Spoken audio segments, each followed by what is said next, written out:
करीम की नात को तरन्नुम के लहजे में पढ़ने में, और जिस तरीके से उलमाए अहले सुन्नत का मजमा यहाँ पर है, मैं सबसे पहले इनकी बारगाह में और मेरे बगल में जो शख्सियत बैठी है वो, अगर उसको अलकाबों की दुनिया में कोई अलकाब ना दे करके सिर्फ इतना कह दिया जाए कि करामत मजहर शुएबुल औलिया, तो बकाई साहब मैं समझता हूँ कि यही काफ़ी होगा।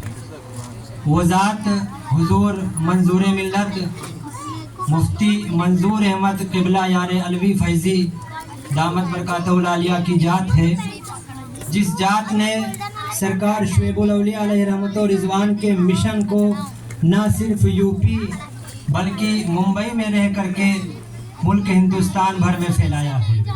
और तने तनहा मैं जिस खानवादे से ताल्लुक़ रखता हूँ, उस खानवादे की बहैसियत ये बात, आज फ़र्द बहैसियत ये बात कह रहा हूँ हज़रत, की तने तनहा मुफ्ती मंजूर अहमद साहब क़िबला यार अलवी ने सही मायनों में हुजूर शुएबुल औलिया और हुजूर मजहर शुएबुल औलिया के मिशन को आम किया है इस हिसाब से।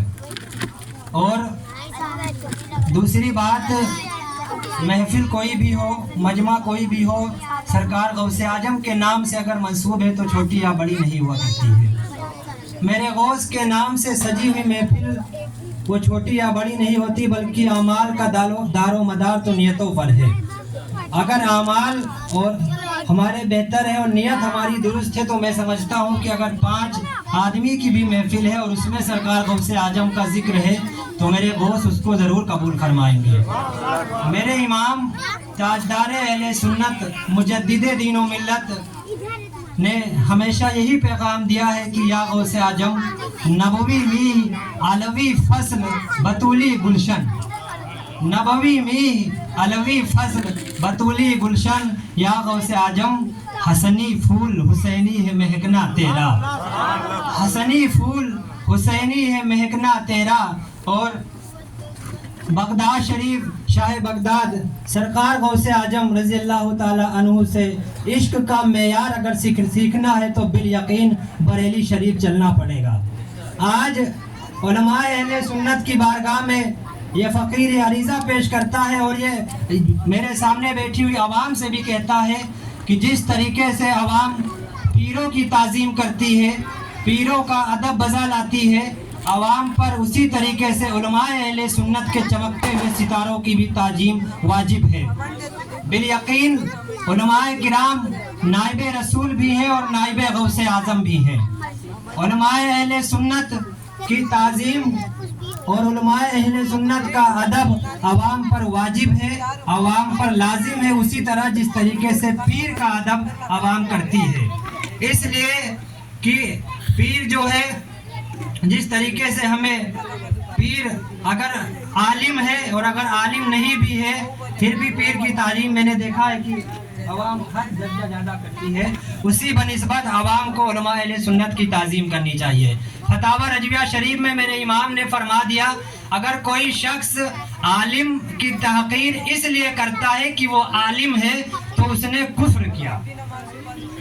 फतावा रजविया शरीफ में सरकार आला हजरत फरमाते हैं, अगर किसी शख्स ने आलिम की तहकीर इसलिए की कि वो आलिम है तो उसने कुफ्र किया। तो लिहाजा आवाम को इन मामलों में संजीदा रहना चाहिए। हमारा मसलक हक मसलक आला हजरत है। हम उस रास्ते से एक भी इंच ना इधर हो सकते हैं ना हम उधर हो सकते हैं। कहीं भी रहें, बरेली के ताजदार के, मेरे इमाम के, मुजद्दिदे दीन व मिल्लत के रास्ते को ना भूलें। उनका रास्ता बताने के लिए हुजूर मंजूर मिल्लत की जात व जुमला उलमा अहले सुन्नत की जात काफ़ी है। और मैं इसी एक शेर के साथ में हजरत के इस्तकबाल के लिए ये शेर समझ लीजिए, या यहाँ पर बैठे हुए उलमा अहले सुन्नत के लिए, कि अकेला हूँ मगर आबाद कर देता हूँ वीराना, बहुत रोएगी मेरे बाद मेरी ये शाम तन्हाई, और उन्हीं की महफिल संवारता हूँ, उन्हीं की महफिल संवारता हूँ, चराग मेरा है रात उनकी, उन्हीं के मतलब की कह रहा हूँ, जुबान मेरी है बात उनकी। अपना रिश्ता सरकार गौसे आजम से मजबूत रखें। इस रिश्ते को मजबूत रखने के लिए बरेली के इमाम से रिश्ता मजबूत होना بہت درجہ ضروری ہے. السلام علیکم.